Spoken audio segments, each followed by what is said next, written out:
Hi, friends. Welcome back to the Modern Medusa podcast. This is episode 4, I believe. I should be better at keeping count by now. I'm very excited for today's guest. Today's guest is I guess you would say, president and founder of Kinkatopia, which is an organization that's focused on education and outreach about kinkajous. So she's going to let us know a little bit more about her work there and how she got into animals, and then also her experience with herps. So welcome, Alex Ashe. Hi, thanks for having me on. Hi, I'm so excited. This is always so fun because, we chat all the time, but we never really get dedicated time to just talk. So thank you very much. Oh, of course. And we've gotten to meet in person, which is it's amazing. Yes. Our relationship has truly grown over the year. So I don't. Yeah, I think it's really been the past year, because when I first, this is so embarrassing, but I don't know if you remember, but I had messaged you probably a year and a half ago, asking if Kinkatopia needed any help with social media or marketing. Really? Yeah. And it was over Facebook message. So it's so random. Oh, really? And you got back to me and you were like, yeah, we would love to, let's chat. And then we just kind of, conversation fizzled out. And then since then, I just kind of kept on it. And now we have to be friends. Oh my gosh. No, that's amazing. That's amazing. Yeah, it becomes a blur. You have so many conversations with people, now I know very well who you are, a good friend. But yeah, that's crazy. I think it's so funny. And I will give a quick disclaimer. So Alex is outside in Florida. She does live at the organization with all of her animals. So if you hear any weird noises, it's just par for the course.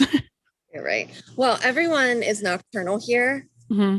Animal across the board. So everyone's going to be sleepy. Even the reptiles, it's raining. So even sleeping around me. Oh, that's so nice. Yeah. That's I have the opposite problem. My cat Yzma should be nocturnal, but she is all over me this morning. So she might make a guest appearance. I love it. Yeah. So Alex, how about you give us a little bit of introduction on who you are? We'll just do a brief overview of what you do and then kind of get into the interview. Okay, sure. So as you mentioned, I'm the CEO and founder of actually the world's only kinkajou organization, Unreal. We are coming up on our 3rd year anniversary in March, and we've taken in kinkajous, for sanctuary, for lack of a better term, but I do take them into my private ownership, but also under Kinkatopia, of course. I have volunteers who help me. We are a 501c3 nonprofit. We accept donations, everything across the board. So it is a full swing sanctuary, but built into my home, which is a little unconventional, but I like living on a site with them. And as we've evolved over the past couple years, we have our foundation.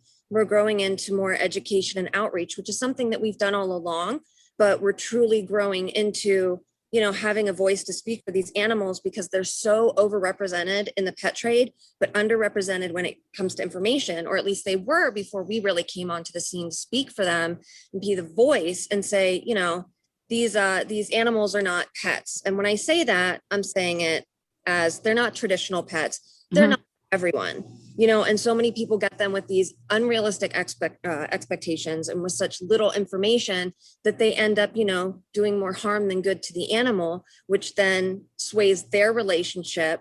And then you're rehoming these animals over and over. You're selling them, or they're not living to the capacity that they can. These animals can live for decades. So it's so sad when you have these mammals or animals of any type, with emotions, with a higher level of intelligence, and they're just being completely miskept.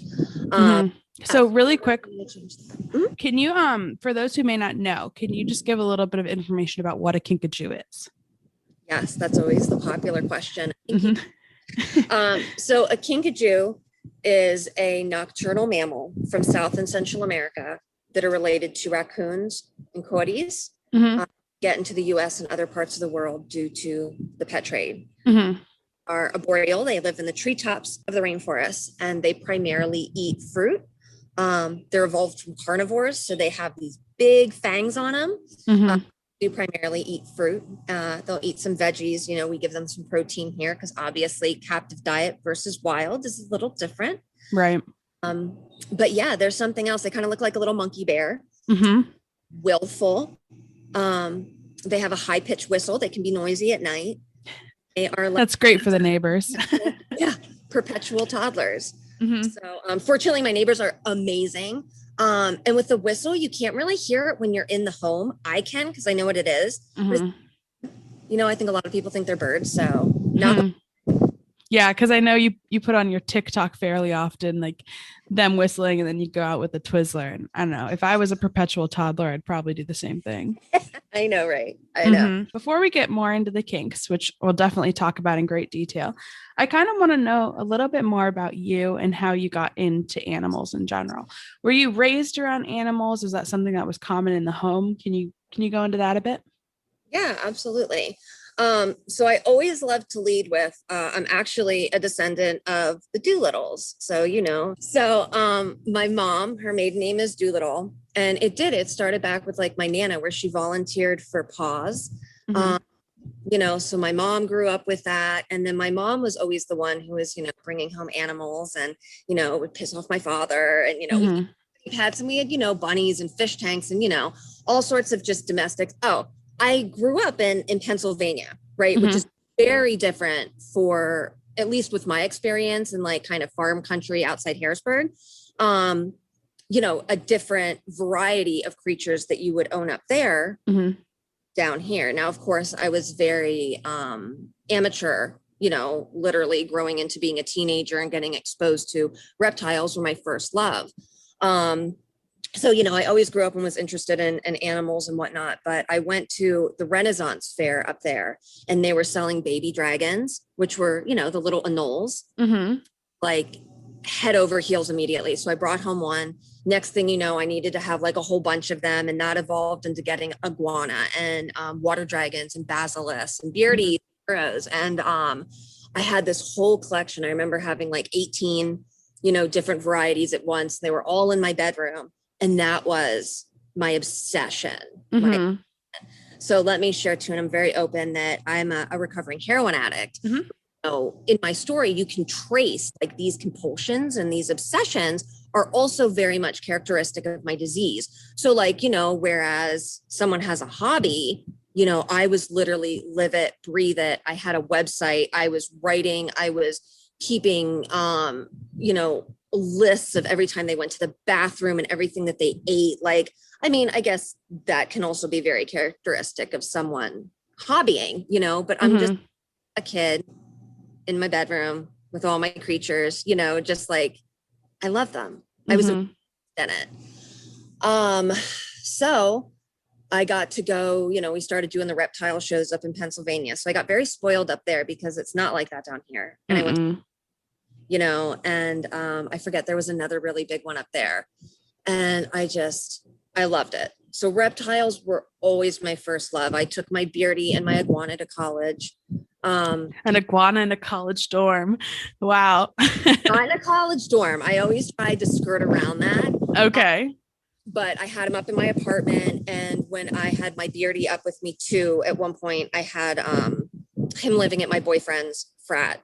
So that's funny because I was in a sorority in college and I was able to avoid living in the house because they wouldn't let me have my snakes. And I was like, well, I'm not going to live in the house. And they're like, okay, we'll just let you get past that rule. So I was like, thank you.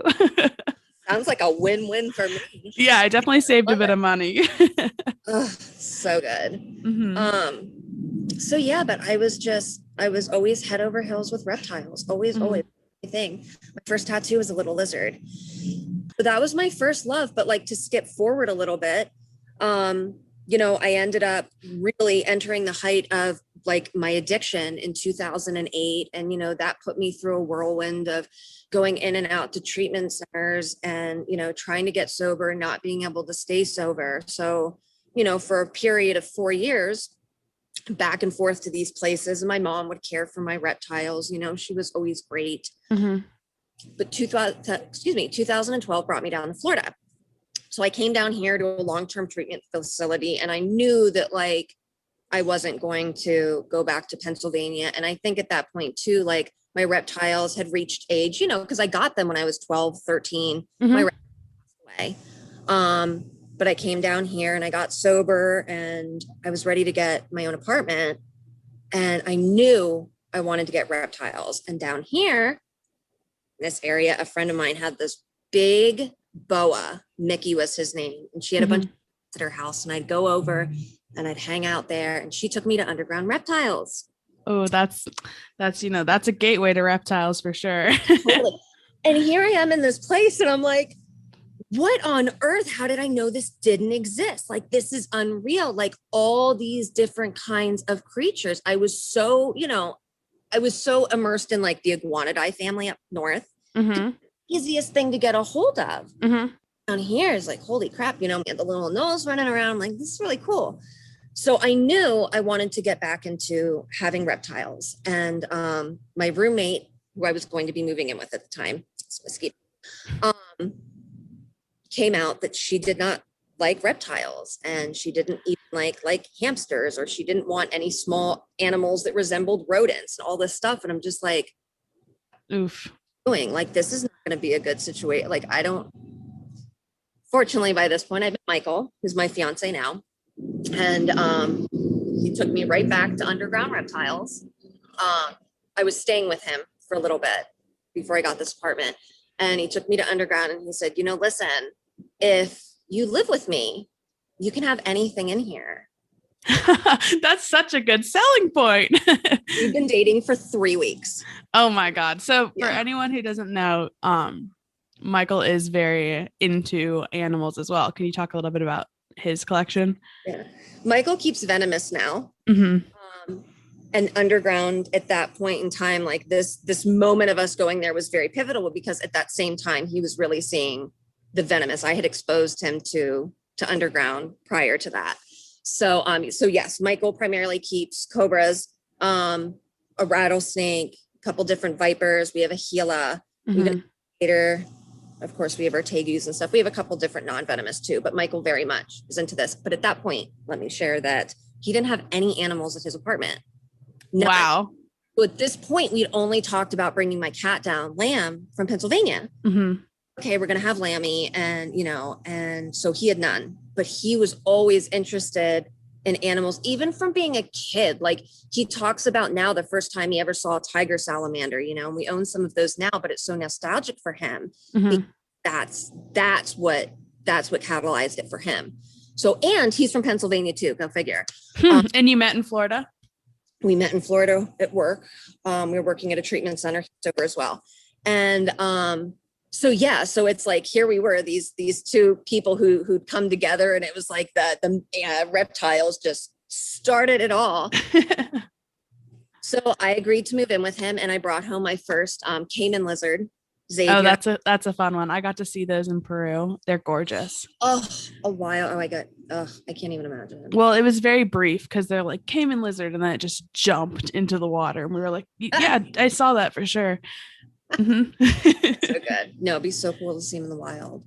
But yeah, so I guess this was like 2013 by then, and that turned into Cayman lizard turned into what we dialed back and got another beardy, and we got leopard geckos, but we got into the tegus then, crested geckos. We got our first snake. We got our jungle carpet python, who we still have today. And we're just like literally filling up this 1-bedroom apartment with like, it was very organized. Like we're very clean. He has OCD. So it was very organized, but it was like, we're clearly running out of space. And then the tegus turned into, people coming to us with ones that needed hospice, that had health issues. So like underground at one point saved, someone left a black and white Argentine tegu in their parking lot in a hamburger box, and she was crushed from the waist down. So kept her, and I had to help her go to the bathroom, and she lived for like 3 years. Her name was Chance, but had to help her go to the bathroom. She'd have a prolapse. So I'd literally have to fasten like a little like diaper for her. But she was like the coolest personality. We took in some like retired breeders from underground that needed hospice. One was like special needs. So it just like the rehome, the rescue, like it just kind of happened. Mm-hmm. People started giving us these creatures. It evolved very naturally. Yeah, it was very organic. Mm-hmm. And then going back a little bit, your educational background, like when you were in college, it isn't animal related, is it? No, English. I have formal animal education. Mm-hmm. And I'm very open about that because it impresses me so much. Like I'm so enamored and admire the people who go to school for that. Cause I can't even imagine the work that goes into that. Mm-hmm. My degree is in English. My career is in English for now. I hope that. But correct. So all of my training and the education that I've learned has been through books, through hobby, through training and working along people, and having mentors, even to this day, having mentors for the species that I'm interested in and, running a sanctuary and things like that. So when you started getting these rescue animals from different people, I feel like that's something that happens to a lot of people, especially with reptiles, where, people find out you have reptiles and then they just start like trying to pawn things off on you. Yeah. I work for a reptile rescue, so I see that all the time and it happens to myself too. So when was the transition from reptiles into mammals specifically? So we were living in our apartment, and I have to share too, we actually had 5, and I know that this can be controversial, but we had 5 free roaming tegus. Were they all a single, like a certain species, like Argentine black and whites, or? We had 1 Colombian. Okay. 1 red, 2 black and whites. We had a blue, 2 reds because we had, the 2, one was our female Persephone was hospice. Yeah. So it was a variety, but we did have again. And we had a couple different basking areas set up, and we'd like take them outside and we just bathe them every single day and like, make sure they got their humidity, and they were great. So obviously we needed a bigger boat house. And before we moved in, I saw a sugar glider, and I'd go on these little tyrants where I was so bad, man. I was like, literally, I look back on it now and like, I was very impulsive. We were very impulsive with getting these species, and we learn, and we've kept them through their whole lives, and we've changed our lifestyle to like make it work. I'll share more about my impulsivity when I got my first kinkajou, but I like to be upfront about that as well, because, I advise people to take time before getting these species, from reptiles to anything. And it's literally because, I've lived through it. I've lived and learned, and I made a lot of mistakes, and I had to fix those mistakes, and I'd had to change my ways. So I got my first sugar glider, and I knew at that point I was exposed, and I'll be 100% honest. I saw the little foxes, the red foxes at Underground, man, Underground total gateway, perfect word for it. I was like, I have to have this. I have to. So when we moved into our house, which we're here now, we knew that we were going to have venomous, and we were going to have mammals. We were going to have exotic mammals. We were going to have a fox. So, we moved in here. Mike was just about to get his venomous permit, his license down here in Florida. And I did get a fox. My first fox came from Underground.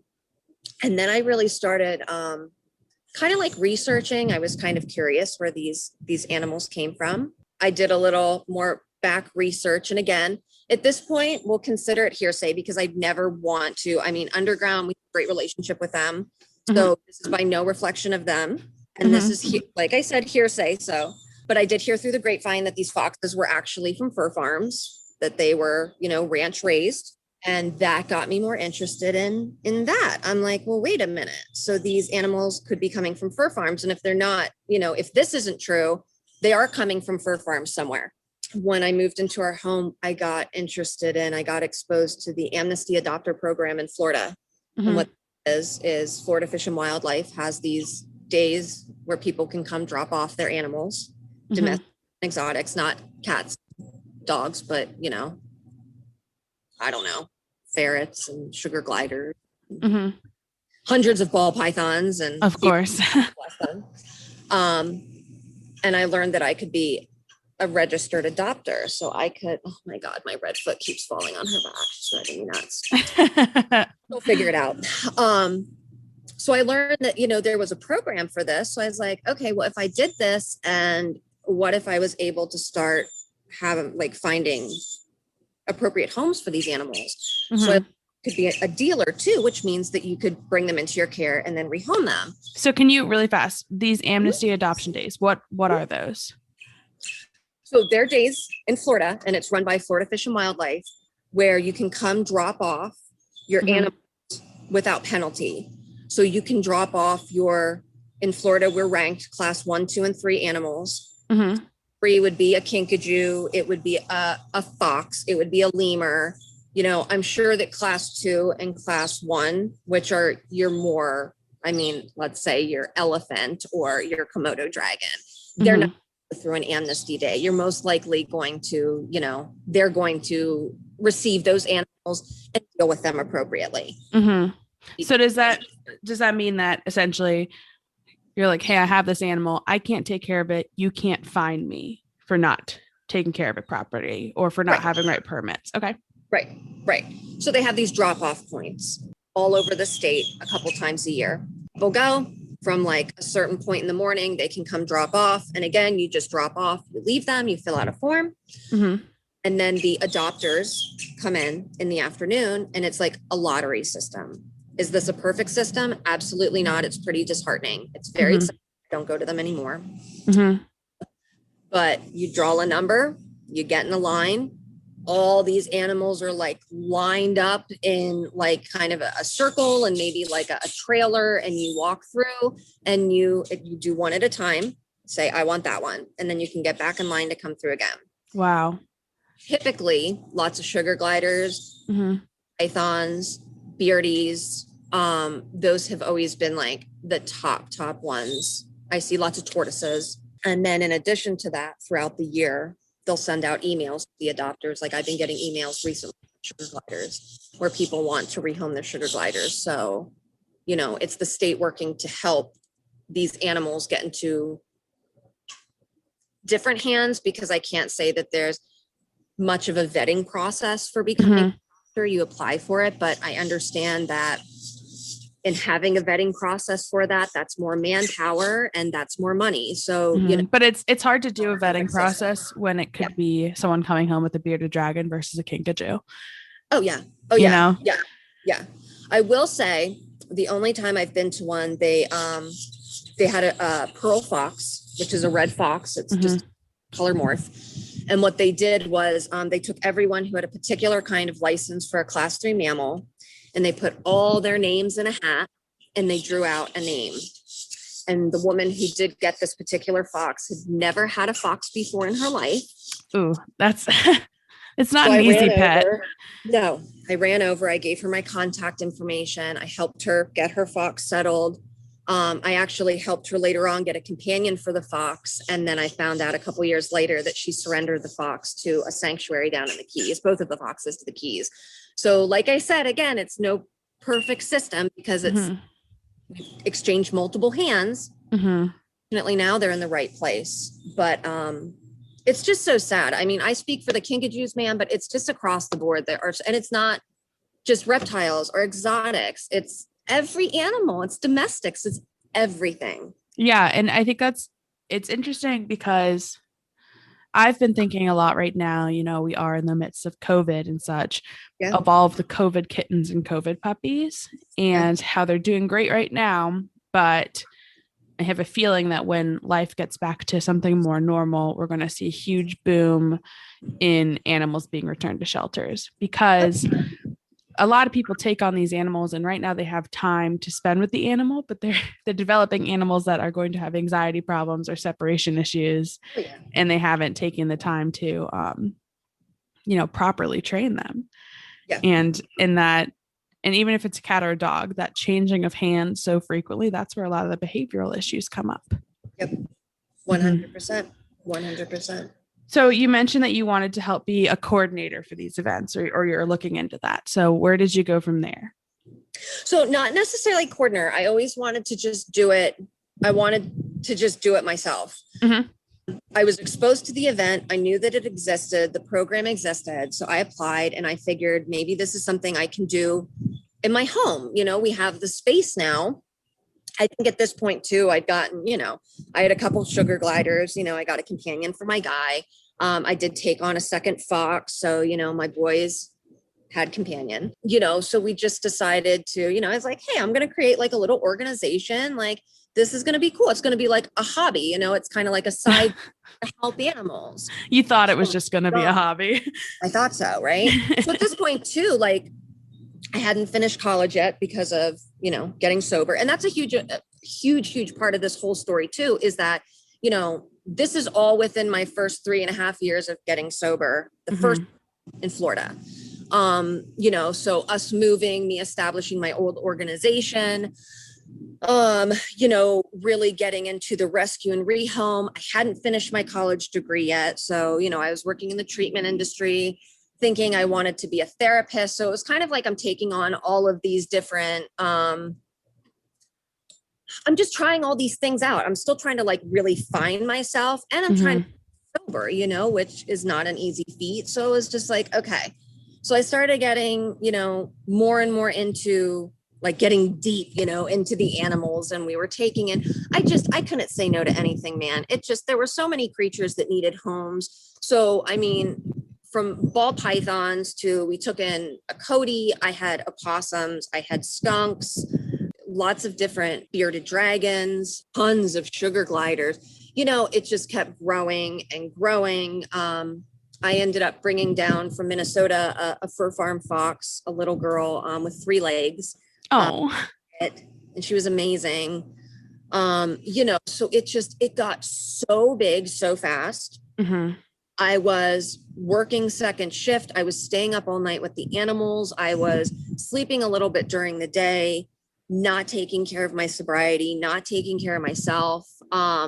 During this point too, Michael actually got bit. He was training to get his hours, and he got bit by a rattlesnake. Oh man. And that's that's not good at any time, but amidst everything else. No time. Full recovery, thank God. Got his license. We started keeping the snake. So, I mean, this version of what I had going was just, there was no boundaries. My mental health was not good. I became so consumed in helping animals. I couldn't say no to anything. At one point, I took in 72 hamsters. I mean, oh, wow. An idea that like, it was just chaos. It was, I had good intentions. I really did. Yeah, absolutely. We had a lot of space in the garage, and we put some animals out in the backyard, and I ended up getting like a facility down the street. Needed some off-site space. So like, okay, we're going to do this. We're going to become a nonprofit. Because at this point, it was just, I have like a little adoption fee, and we were helping a lot of creatures. We brought in some foxes that we were able to rehome. I was doing education events. So we were taking reptiles and mammals out to, talk to the community. We were doing that regularly. I do like a birthday party here or there, kind of whatever I could to make ends meet. I did graduate from college. I finished at Penn State. So that was great, but I think at one point we had like 70 or 80 animals, in our care between here and the facility. And a lot of them, were growing to be mammals. And did you ever, when you were getting into mammals specifically, did you ever have any intention to breed, or was that anything that was exciting to you, or were you purely always in a rescue kind of rehab mindset? This version, like part 1, I wanted to breed. I did breed a couple sugar gliders. I wanted to. I really had no luck doing it, thank God. When I first got, and I'll share in a second how I got my first kink, but when I got Arkham and got then later his wife, I call her Gotham, I wanted to breed them, but again, it was like all of this was it was kind of like me taking this whim and running with it. And again, like, best intentions, but it wasn't like I was networking with other places. I was getting into things and I wasn't researching them. I was kind of figuring it out as I went. I was reaching out to people as I needed to. I said, focusing on community outreach. So like the community actually, like we became very well known fast. We built a really large Instagram following quickly because that was the different algorithm and it was new, Facebook. So we were great on the social medias. We had volunteers. Like it was great for what it was at that point in time. And what were you called back then? Scales and Fur. Scales and Fur. Okay. Yep. Scales and Fur. Very original. I was like, Scales and Fur. It's like, so, what do I see? Scales and fur. Okay, let's go. I got my business license and all that. So all of it was all legal too, of course. Licenses. I always made sure I was very good with that. But so, I guess a little bit before we got the facility. So, I had a friend at the time that had gotten a baby kinkajou, met her kink. Within 48 hours, I took a loan out from my bank and purchased Arkham from Underground Reptiles. So what? Wow. Okay. So what does a kinkajou run in the pet trade at that time versus now? Obviously, we're not encouraging anyone to purchase a kinkajou, but I just want to know, like, what was it that you were kind of putting forth to this animal that you really didn't have a lot of information about? $3,000. Okay. So it's a hefty fee. Just under, yeah. Just under $3,000. I do not, to this, at this point, getting them from an exotic pet shop, absolutely not. Someone who's getting it from a breeder, there's an upcharge. They're not responsible. And that's just across the board. It is across the board for any mammal should not be sold in these exotic pet shops that someone can walk in, see how cute they are and get them. And again, I'm just speaking for where I speak now. I mean, you could say that about any exotic creature. So I was bringing home, and not just that, I'm bringing home a 4-week-old, so kinkajou that I fed, before, but I had experience, so they were like, yeah, sure, take them. And was at 4 weeks old is a kinkajou weaned? No. Okay. No, in the wild, a kinkajou stays with its family for about 6 months. Wow. Stays with mom for a while. Any credible breeder is going to have the kink stay with the mom as long as possible, but they're not going to send you home with it until it's at least 2 months. This kinkajou, an Arkham, and I was told he was 4 weeks. He looked young. He could have been 3. So he was taken too early from mom, huge advocate of having them stay with mom as long as possible. So I brought him home, and he was my child. I took him everywhere. I bottle fed him. I had babysitters when I was at work. I let him free roam the house. He did have a little cage, but he free roamed the house. I stayed up with him at night, and he was great. He was little, I used to take him out in public.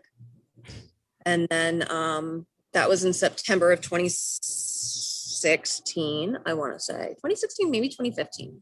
2015. So 2016, I brought home Gotham.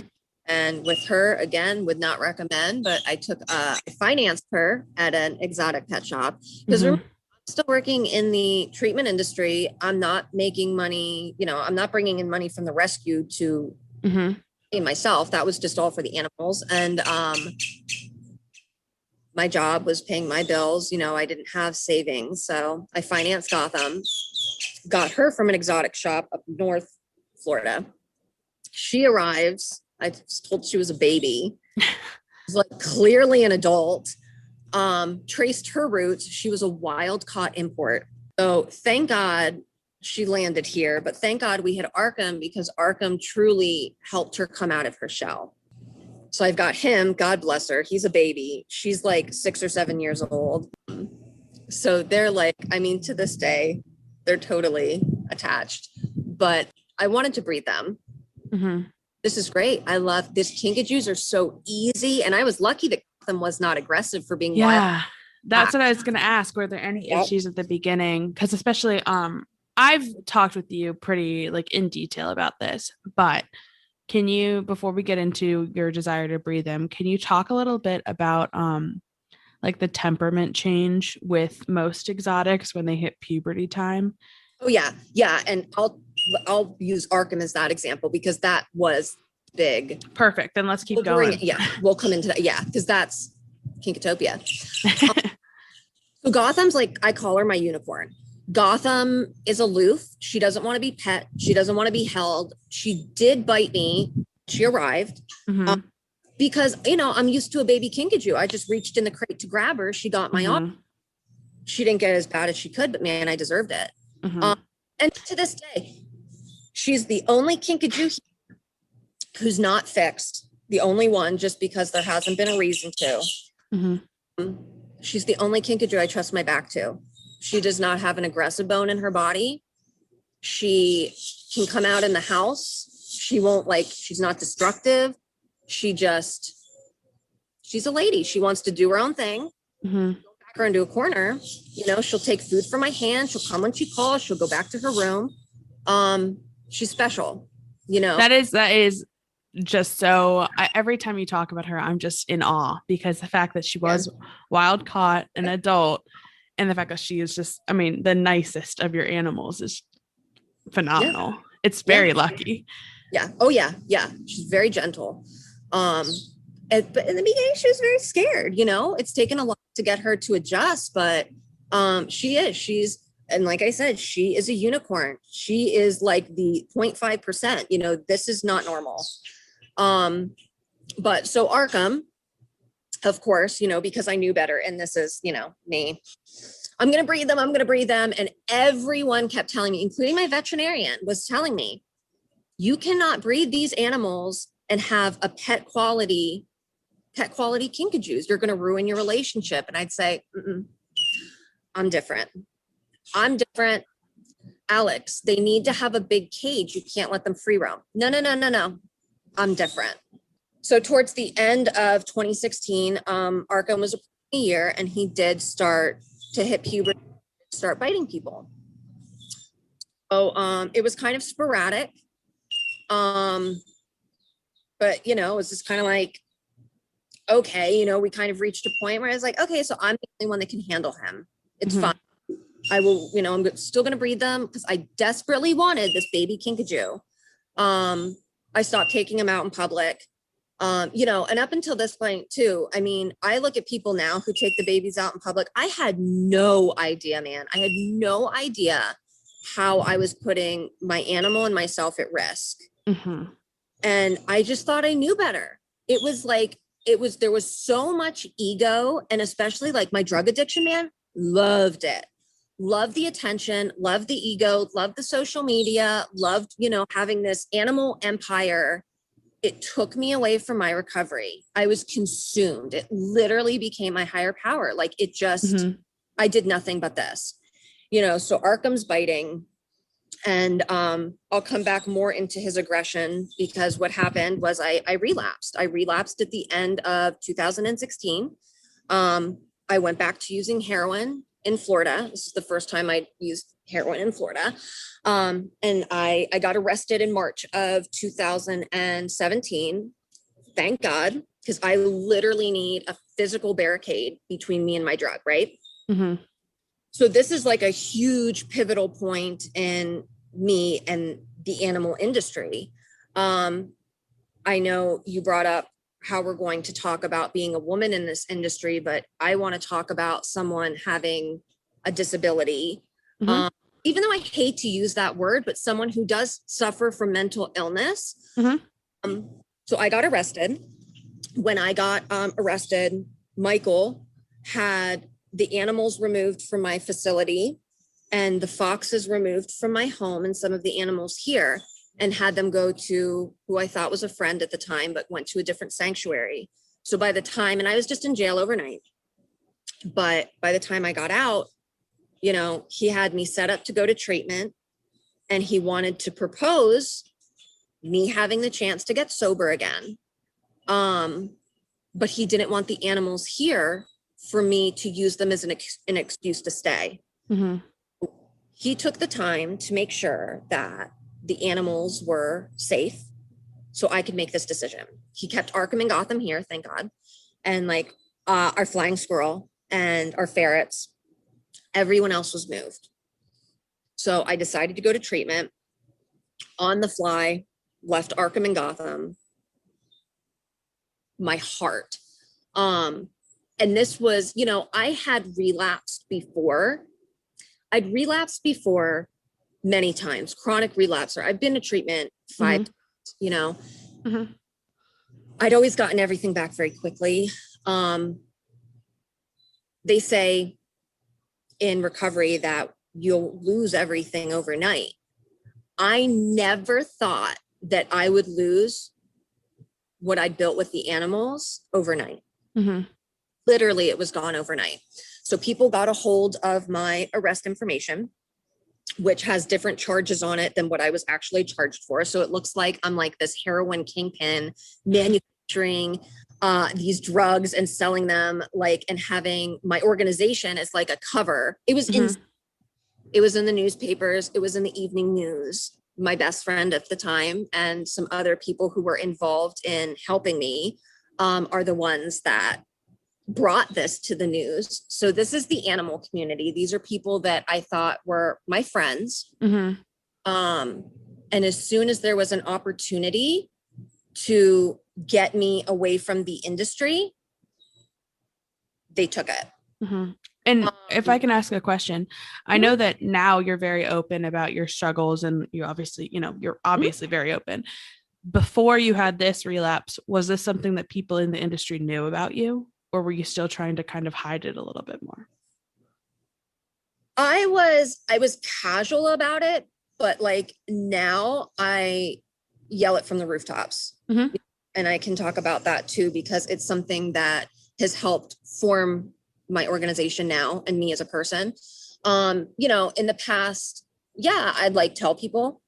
It didn't bother me, but it wasn't literally like threaded within my social media. And now it's like it's a presence, it's part of the organization. And I use that for accountability, but also to like show awareness and help others have people that can relate.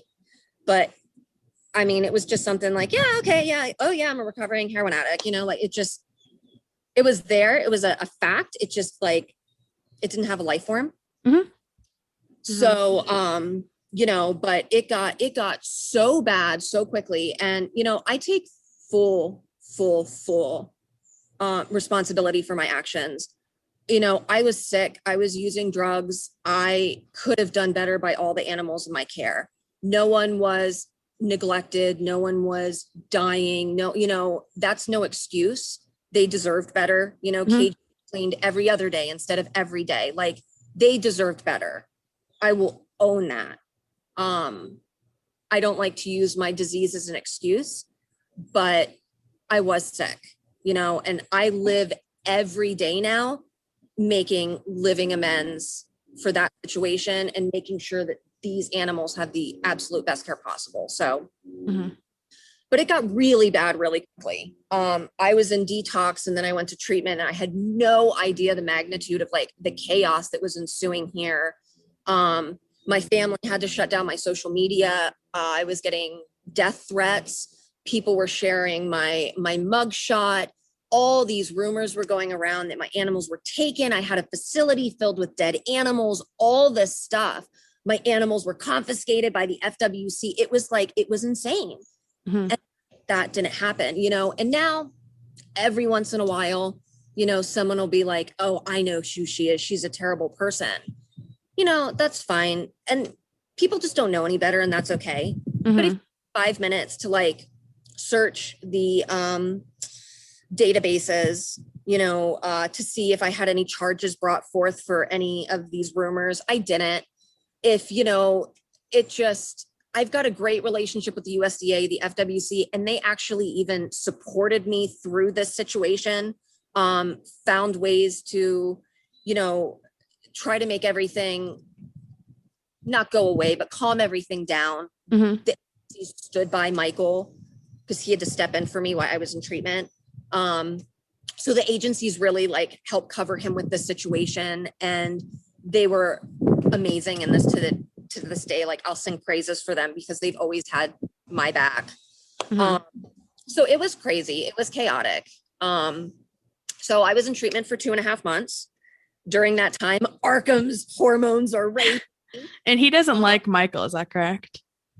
No, not now. Arkham is, I mean, I can't handle him now either, but he doesn't like Michael because Michael's a guy. That's what I was gonna ask. Do they generally like men over women, or? Yeah. And, I had to pick up and leave overnight. The Kinkajous definitely should have been in a bigger cage. They were like, I don't know, maybe in like an 8x3 or something like that. Like they needed a larger cage. They didn't have activities. Fortunately, my neighbor and Michael fed them every single day and kept them here. And that's why to this day, I mean, Arkham and Gotham are like great homebodies. They're like introverts with their cages, because they've got 30 feet of space and are like come out and play and then be like, I'm cool chilling in for the evening, and he like, yeah. But they're the grandparents of Kinkatopia. Yeah. It just, it was the worst case scenario and everyone did the absolute best that they can. And I'm so grateful because I came home. I got another chance to get sober. I went through probation. I'm happy to say that I completed drug court. My record's expunged in all areas of any time I've ever gotten into trouble, which have all been drug related. My disease turns me into a monster. It was a heartbreaking time for everyone involved and any life involved, but the blessings today are unreal. Unfortunately, I never did get my animals back. I did close Scales and Fur. I had to. I took a year away from the animal community because it was so brutal. I couldn't go on social media. It was like a witch hunt. It was nasty. People were nasty. I think a lot was fear-based. And I think that anytime you come into anything dealing with animals, and I do the same, you see something where you think that animals are in chaos or they're not being kept right. And the first instinct is to bash someone or they're keeping and not maybe take circumstances into consideration. So I wholeheartedly accept that. I don't hold it against anyone. It is what it is. It was a shitty situation and I'll do whatever I can to come back from it. The news story kind of pops up from here and there and haunts me and it sucks. I've tried writing the news station, and they have no interest in responding or taking anything down. I'm not going to sit here and try to take them to court or anything. It's fake news. It is what it is. Unfortunately, I never got my animals back. And that's something that I struggle with to this day, that the person that the animals went to, especially my foxes, who are my heart, he made them disappear. And I never heard from them again. I never found them. But I believe having a higher power that the animals are cared for. His sanctuary got shut down a year later for neglect and their legal issues. And fortunately, none of my animals were there at the time. So happy about that. Yeah, that's definitely a blessing. Yeah. But, it, like I said, I believe that they're somewhere and they're okay, So I took a year off from the industry. 2-3 days after I got home, I had my first encounter with Arkham attacking me. So welcome home. Yeah, welcome home, Mom. All these people got bit. All these people, like 4 or 5. Okay, he wasn't like a masochist. He doesn't have a rap sheet. God, I had him out. And he was cuddling on me, loving me. I actually have this picture of him like entwined in my sports bra and he's just like sitting here. Then seconds later, he was biting my foot. He was in my forearms. He was on my hands. He was like a zombie. They can turn so quickly. And it's not just hormonally based. It's also, they're raccoons. You try to take something away from them, they're going to lash out at you. So he was a hot mess. I was a hot mess. He got me pretty good. He even managed to stick himself in the top of my kneecap. So he injured me pretty good. I had a court date for probation, and you have to go up in front of the judge, and I'm like limping. Oh, no. What happened to you? And I'm like, my kinkajou bit me. Oh, no, that doesn't help. You're what? Yeah, I know. But it sucked, man. It sucked. I was hurt more emotionally with my relationship with this creature. So when you say that, like he obviously bit you, but they also have pretty significant claws. Is that correct? Oh yeah. Mm-hmm. Yeah. So also to get around the treetops, they've got a prehensile tail to help hold on. They do have these hardcore claws, man, hardcore. So when they're biting you, their jaw's like a vice. They lock their jaw, and they do have full fangs, like cat fangs. Like I said, they're derived from carnivores. So they've got their claws in you, and they're constricting their tail around you. So it's this animal that you literally have suction cupped on you. Painful as all hell. So your adrenaline's rushing. You're trying to remove, I try to remove him, and he just roll over onto another limb. I mean, they're crazed. You get him off of you. You're a magnet. He's back on you. It is a super violent, unpredictable, attack. So that started happening with him. And because I was in disbelief, I didn't want to believe it. It did take about 5 really, really bad bites for me to realize that something needed to change. And was he attacking Gotham at this point? Oh no. No, they loved each other like a married couple. Yeah. It's just me. It was me. So it kind of grew into, it was hormones, it was territory, and I wouldn't let him around anyone else at this point. So he was for me.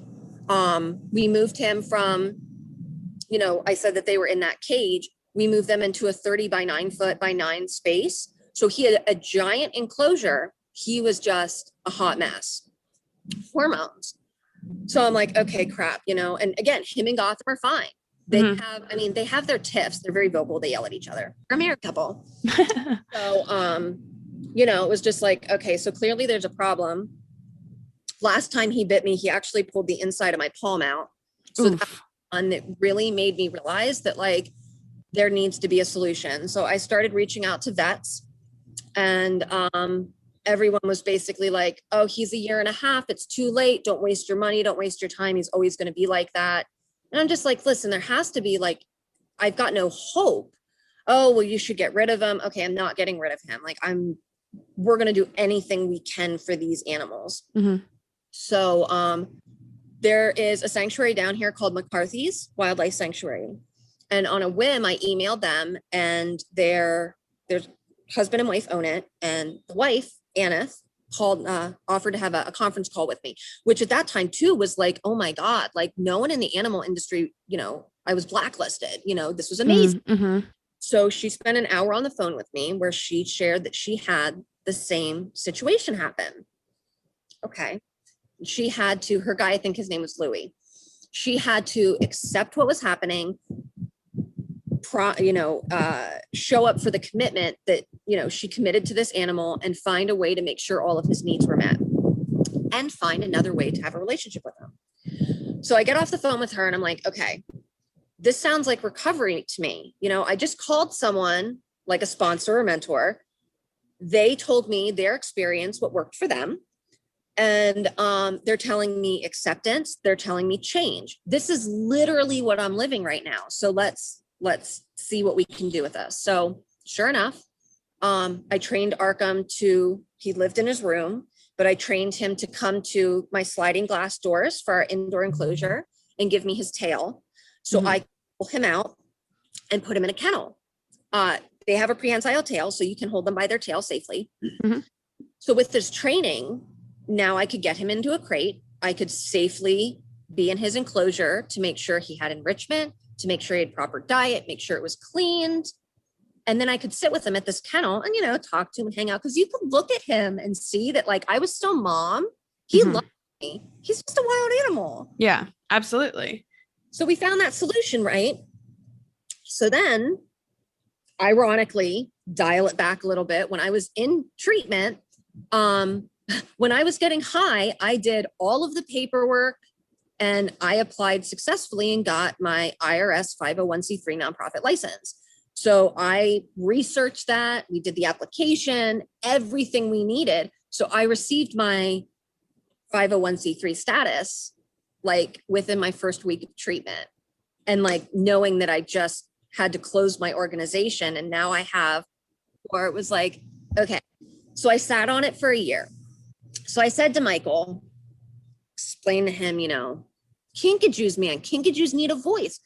During the time of trying to find people to help me with Arkham, it became so apparent that so many of them were rehomed, and so many people, like as I was reaching out to these different places, oh, this isn't an uncommon problem. So it was like, okay, then why did none of us have a solution? Where's the community for this? So that's when I started talking to Michael, and it was within my first year of sobriety. So I'm like, I want to have a kinkajou organization. And he's like, oh my God, like, here we go. No, we can't. Like, I just went through all of this with you. Like, So it started to approach my 1 year anniversary, and he's like, okay, you know what? Do it. Do kinkajous. Fine. Okay. I'm going to do kinkajous. So we came up with the name Kinkatopia, started to change all the paperwork. I took all my tax money from, that I received early in 2018. We invested into starting to revamp the indoor room, and we were going to have the world's first kinkajou sanctuary. So I researched it. Nothing existed at this point. Still doesn't. So in March of 2018, March is my anniversary month, I had 1 year sober, and we launched Kinkatopia. We launched it on Instagram, and we joke because Michael is like, yeah, do kinkajous. He never thought that we get kinkajous for like a year or two. He's like, there's no way this will take off. 48 hours of posting on Instagram, we got a call for Chloe. And within a couple weeks, she arrived. 2 months later, trash can came. I think we took in 4 our first year. So when you're taking these in, what's generally the situation that they're coming from? Are you getting calls from private owners? Are you getting calls from breeders? Is it just people? I was going to make a joke of people who find them on the street, but that's trash can. That's trash can story. You did find them on the street. It's so true. It's primarily people who got them as pets, realize that they are not pets, and surrender them. Fortunately, the ones that are here, people have taken the time to scout me out. They want them to come and have a better life. But typically it's because they want them to have companions. They are, I hate to say tired of, but like the routine of having one, you get 6-7 years into having a kinkajou that needs the level of attention. It's nocturnal. It gets moody if it's out of its routine. People don't realize how long they live for and the commitment, and they want them to have a better life, which is true. They come here and have a better life. Did I say moving? Moving's a big one. Aggression's another big one. So that's kind of like the mixed pot that we have here. Do people often have to have licenses to keep kinkajous? Yeah. Like, is it ever a legality issue in one state versus another? Correct. So depending on your state, and sometimes not even your state, your county or your like township, there are different ordinances for different kinkajous, for different places for kinkajous. So like in Florida, you need a permit. North Carolina, it depends on what county you live in. Don't require it at all. So it's completely, there's no perfect system. It's just state to state. Yeah. And I do run into a lot of people that don't have permits, and I help them get permits in Florida because I know, the laws here.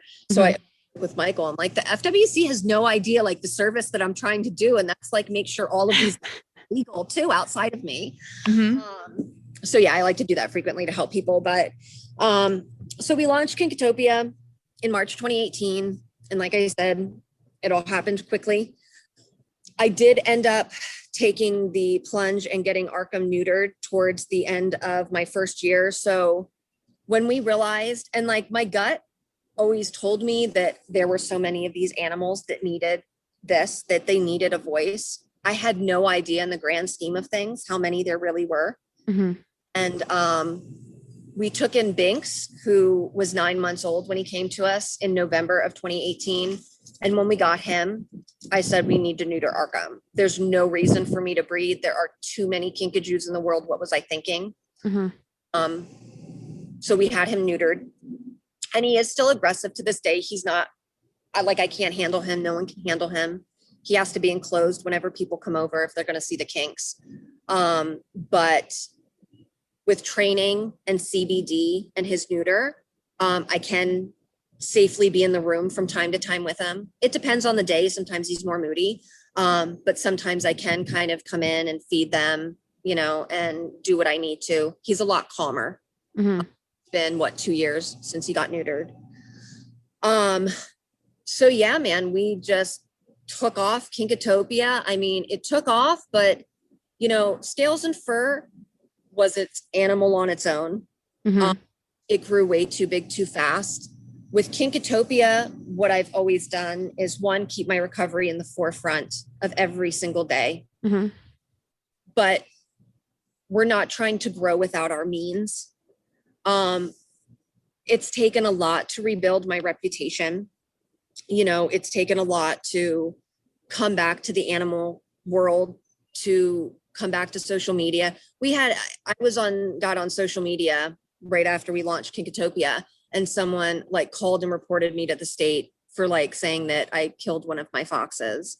And our inspector knows us well enough. He called Mike and he's like, listen, he's like, I'm not even going to come out and give this any thought. I'm just going to call you and tell you it happened. So I can he could say that he followed up. People are just so malicious in this community. Malicious. It's very toxic. It's very competitive. That being said, on the flip side, there are also some really, really good people out there. You just need to be very guarded. There's a lot of people that have ulterior motives, and that's just, it is what it is.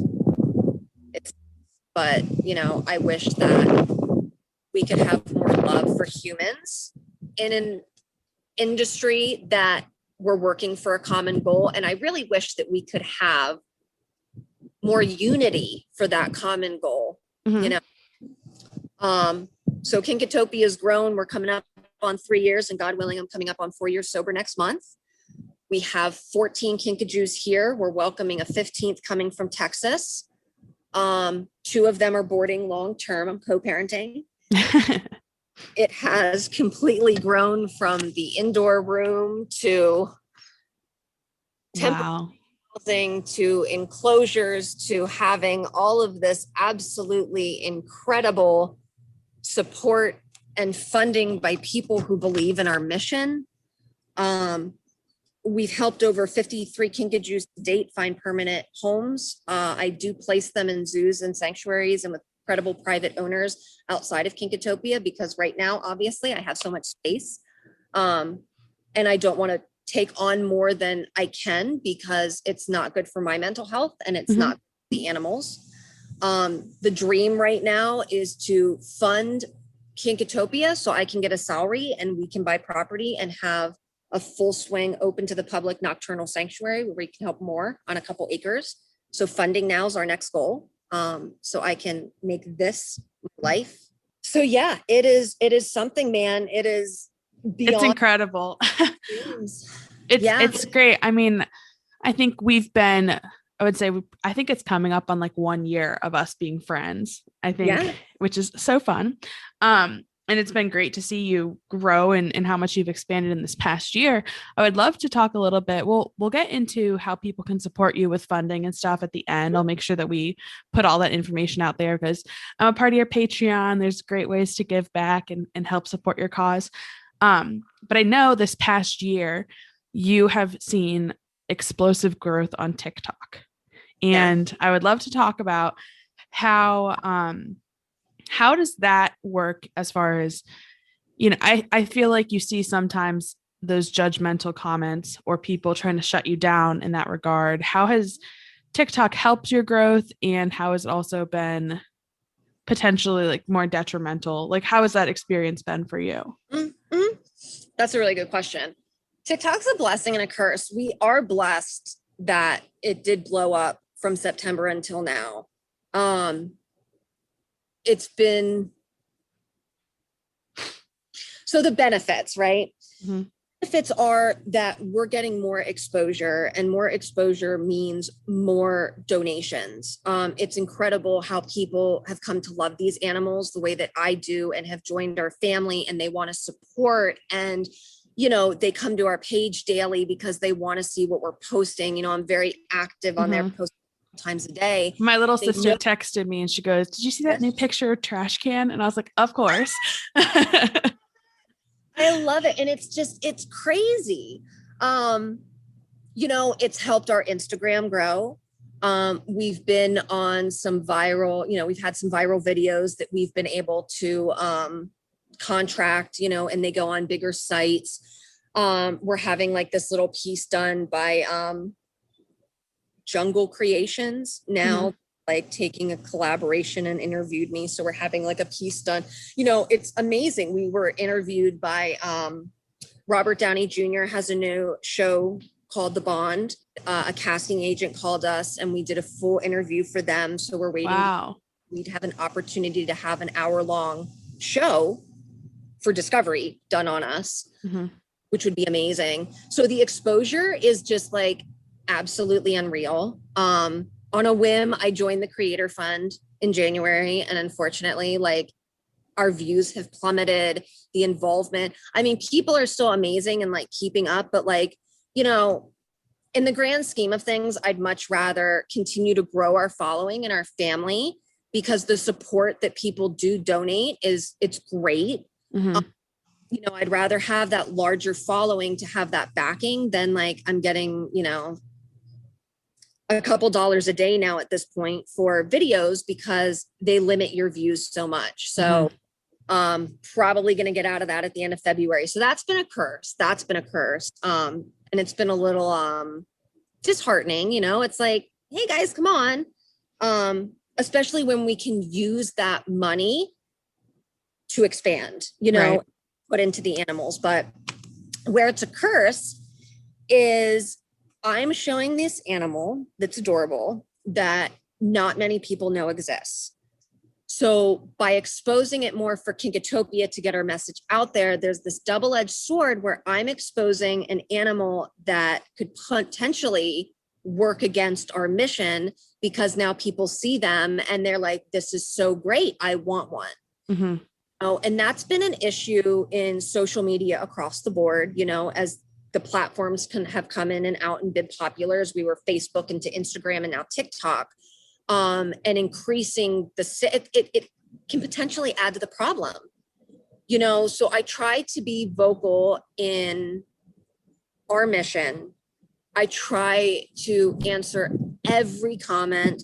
I try to use trends to show people that they're not pets. I try. I do lives to show the animals and to field questions, so I can share with people that, it may look one way, but it's not. I try to show the nitty gritty, the good, bad, and the ugly. Trash Can, God bless her, has this reputation now for being a saucy lady. And people just think that she's like nasty and mean. And it's like, no, it's literally like, we've just have this segment going on, but hey man, they want to think that they're nasty. That'll work for my benefit. So I think one of the things I see a lot, especially when people consider buying exotic. So obviously working with like snakes or lizards it is a lot of work, but it's not nearly as much as working with mammals. So I've had the opportunity to work with like a lemur locally. I help pet sit for generic reptiles. Nice. And I love it. But one of the things I never noticed, and I barely do anything, is the sheer amount of work that happens every day to not only care for these animals, but to socialize them. Could you walk through like what a day looks like for you? Because I feel like once people know what they're getting into, it helps deter people from wanting these animals. Okay, absolutely. Obviously I'm on a grander scale, but the amount of work that even goes into one of them is like having a child. So I work 2 jobs in addition to running Kinkatopia. I do have my 9 to 5, And I am a freelance writer for a recovery company on the side. And so my day starts with getting up early before work, and I have to clean the indoor room. Trash and Binks and sometimes Gotham are out in that space all night, the 30 by 9 foot space. Arkham does get locked up from midnight on. He's comfortable with it. He gets activities. It's just safety. They're not litter trained. So my day starts with me literally going in there and being on my hands and knees and scooping up the poop. I have to clean that whole room. I have to wipe down their cages. I have to clean out the pans. I do have double macaw cages that the doors are open in there for them to go in and out. There's no perfect system for the bathroom. I've got newspaper laid down. They go everywhere. That's how I start my day. Wash all their dishes. I work. Then my afternoon is spent, like my lunch break, I come out here and I have to do maintenance on all of these cages. So I have to remove all of their dishes. I have to spot clean. I have to clean up maybe any toys or if there was any enrichment activities. So, the enrichment, everyone gets them a couple times a week. And that too, tonight, let's see, today, last night, everyone got their little feeding cages. So, I have to go around and collect all of those, go around and clean everyone, rake their cages. So that has to be done absolutely every single day. Now, this is even before they wake up. I finish my work day. Maybe I'll spend a couple hours myself. And then it's at least 2 to 3 hours every single night that's spent feeding them, making their enrichment, and then coming out here and going around to every single cage with every single kink, spending some time with them in some way or another. A lot of them, I can't enter the cage at night. So I'm target training. I am, giving them treats. I'm sitting with them, talking to them because they crave that social interaction. So we're just making sure everyone has what they need. Finish my night inside, get Arkham, settled in for his evening, get the enrichment. Maybe I'll let Trash and Gotham come out in the house for a little bit. I'll wrestle with Binks. Then I have to lay down newspaper and prepare everything for the evening. So I'm spending 4 to 5 hours a day in between taking care of myself, my recovery and work, and having downtime and a social life to be able to care for them. I have an intern this semester who is a literal godsend. This girl is amazing. She's here twice a week. She helps me. And I do have volunteers that comes on Monday nights as well. My weekends are spent deep cleaning. For example, yesterday, we had to remulch all of the enclosures. We also had to redo Bella and Kinky's cage. We had to add a new platform up top. So we had to go to Home Depot. We had to do drilling and all this stuff. That was a 9-hour project. Once a month, I have a volunteer event, which is a 6-hour event where people come. They help me literally wash the inside from ceiling to floor. We clean everything. Because they pee everywhere. They get pee on the ceiling. Everywhere. And they have a brown oil that they stain everything with. Oh, I forgot about that. Everything off. That has to be done, maintenance and upkeep. We're constantly we're going to have to do painting in a couple of weeks. So we're constantly circulating all these projects at least once a weekend. There's a lot of work that goes into it. Nonstop. Yeah. Yeah. So you mentioned, I want to make sure that, I feel like I could talk to you for 6 hours about this. So you have your organization animals, so the kinkajous that you care for, but you also have a small collection of animals yourself. Can you talk a little bit? I think people would be interested in your owl monkey. So talking a little bit about Ollie and how you got him and how, I also think it's really interesting to see how your cats and then Ollie and the kinkajous all kind of coexist. So talking about the chaos inside the home as well. Oh God, I love it. So we do have reptiles, as I mentioned. We still have tegus from the beginning, as I mentioned, in our apartment. We have an alligator, the venomous. We do have an owl monkey. We took in last year. Someone in the industry was shutting down their sanctuary. How it started was an owl monkey is a bucket list animal that Michael and I have always wanted. And instead of impulsively going into this, because I've changed my ways, when I got my second job, I said, this is something we can save up and afford. We need to get on lists for breeders. Let's do a year of research and we'll get him. We'll get an owl monkey. So that was on a Friday. I started joining Facebook groups and started networking with breeders. And I reached out to this contact, who I knew had his sanctuary and had owl monkeys. And I wanted to know where he got his. And he came back and responded, hey, I don't know if you knew this, but I have to shut down my sanctuary. And I would entrust Oliver as actually his name, but we have an Oliver Kink. So I would entrust you,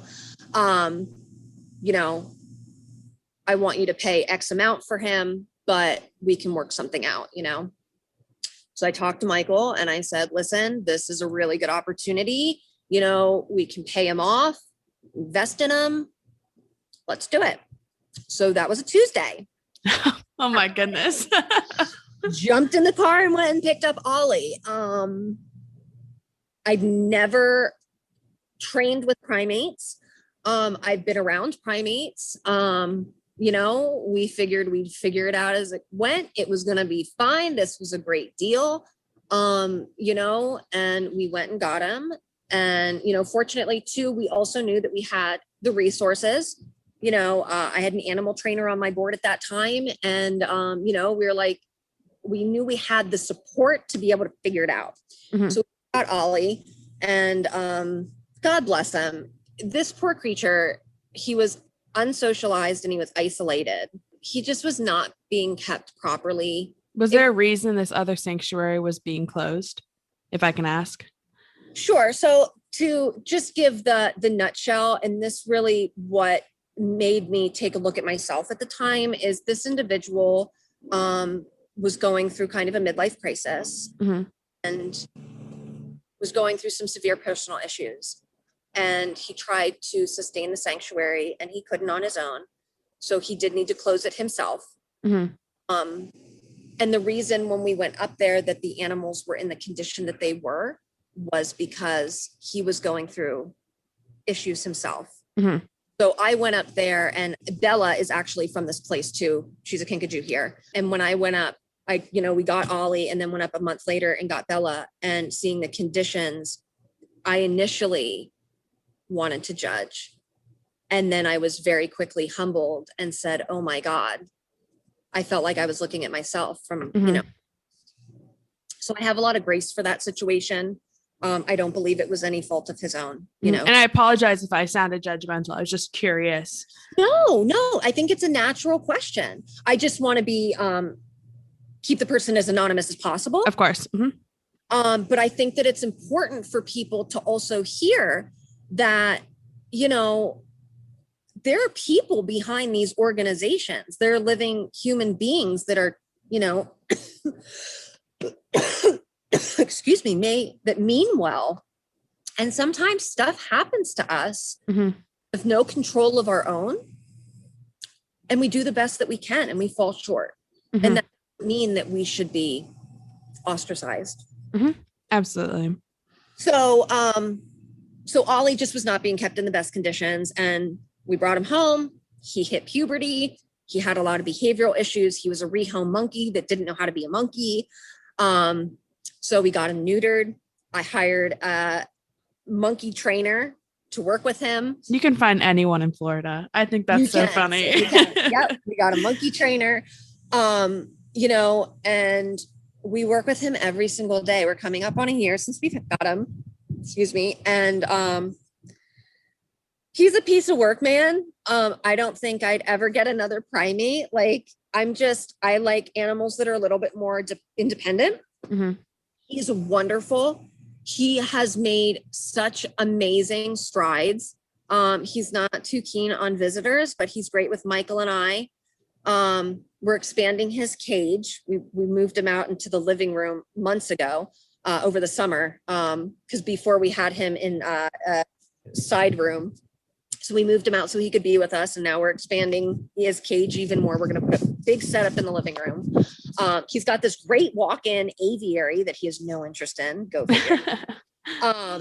But he is best friends with our cats. We have 2 Sphinxes, a Lycoy and a Tabby. He loves these cats so much. We've had play dates with other monkeys. I told Michael when we got him, he is a social animal. We may need to get him a companion. We are prepared to do it. He's not big on other monkeys. Get those cats. Him and Ripper. Cats. Best friends. They wrestle. They're obsessed with each other. It's amazing. We did rush into it, but we knew that we were going to do anything that we absolutely could to make sure that he was going to be okay. And he is. He's great. And he's just going to continue to grow.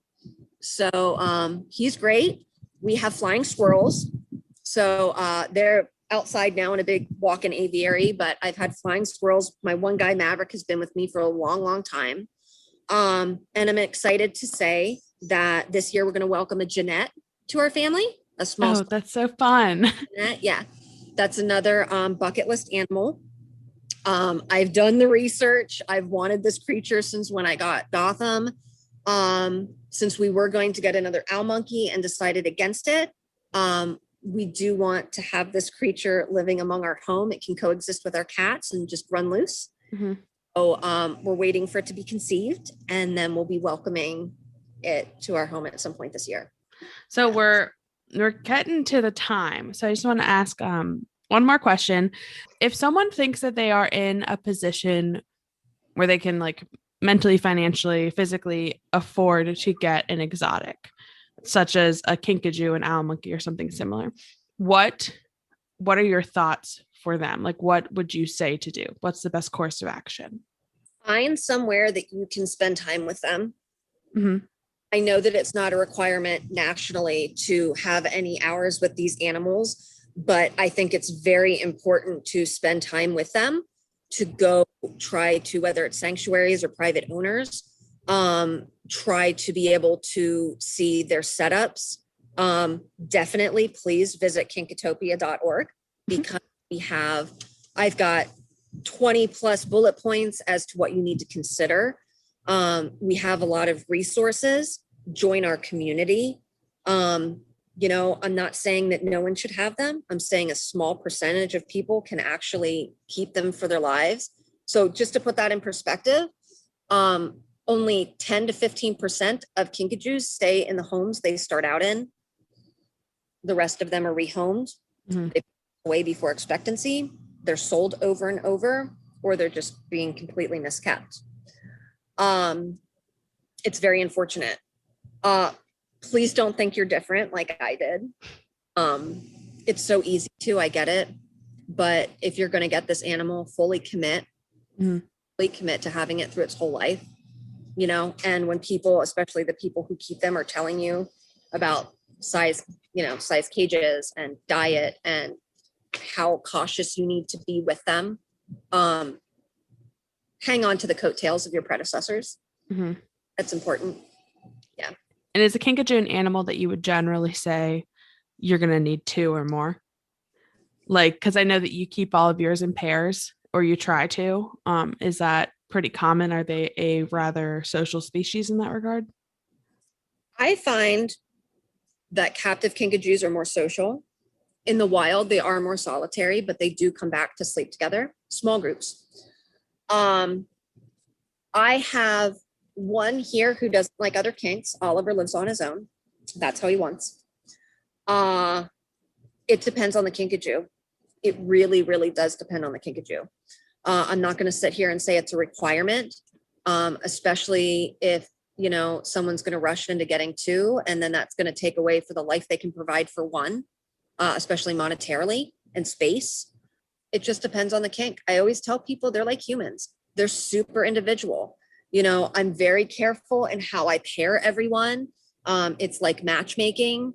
Kinky wasn't comfortable with Trash and Arkham and Binks or Chloe. He's comfortable with Bella because, she's smaller than them. They hit it off, so they're very much like people.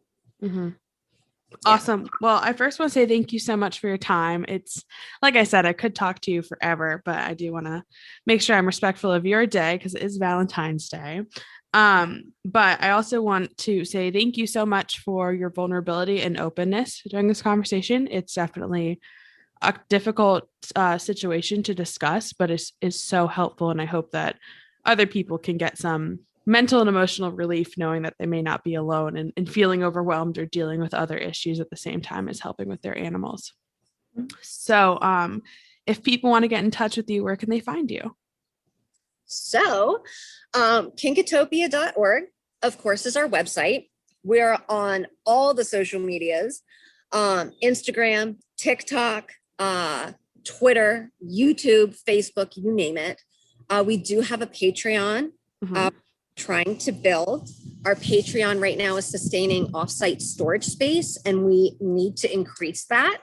So even by contributing $5 a month, which many people won't miss, is a huge contribution to us.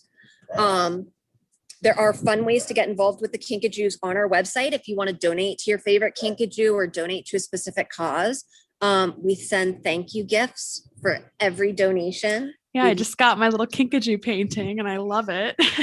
Yes, our one Kinkajou paint.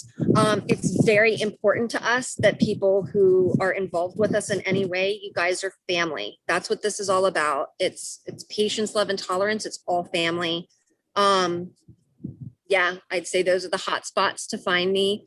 I do, like I mentioned, this is very important to me too. And piggybacking off of what you just said, thank you for giving me the opportunity to be vulnerable and share my recovery. It's very important to me to intertwine the two, as I'm sure you can see after listening to this podcast. But I think it's very important to normalize mental illness in any aspect. Like I said, I'm very open with it across the board in my social media and everything, because I want people to know it's okay to not be okay. And I need to hear that, and I need the accountability for it too. So I'm always open to talk about anything. The Kinkajous are here for the world. Awesome. Well, Alex, thank you again so much. I also want to give a big thank you to Joe Phelan with Port City Pet for helping with this podcast. For everyone who may not know, my name is Dominique DeFalco at DeFalco Reptiles, and it's been a pleasure to speak with Alex and then also, speak with our audience. And again, thank you for all the overwhelming love and support. It's been phenomenal. So this is the Modern Medusa podcast, and we'll talk at you next week. Thanks.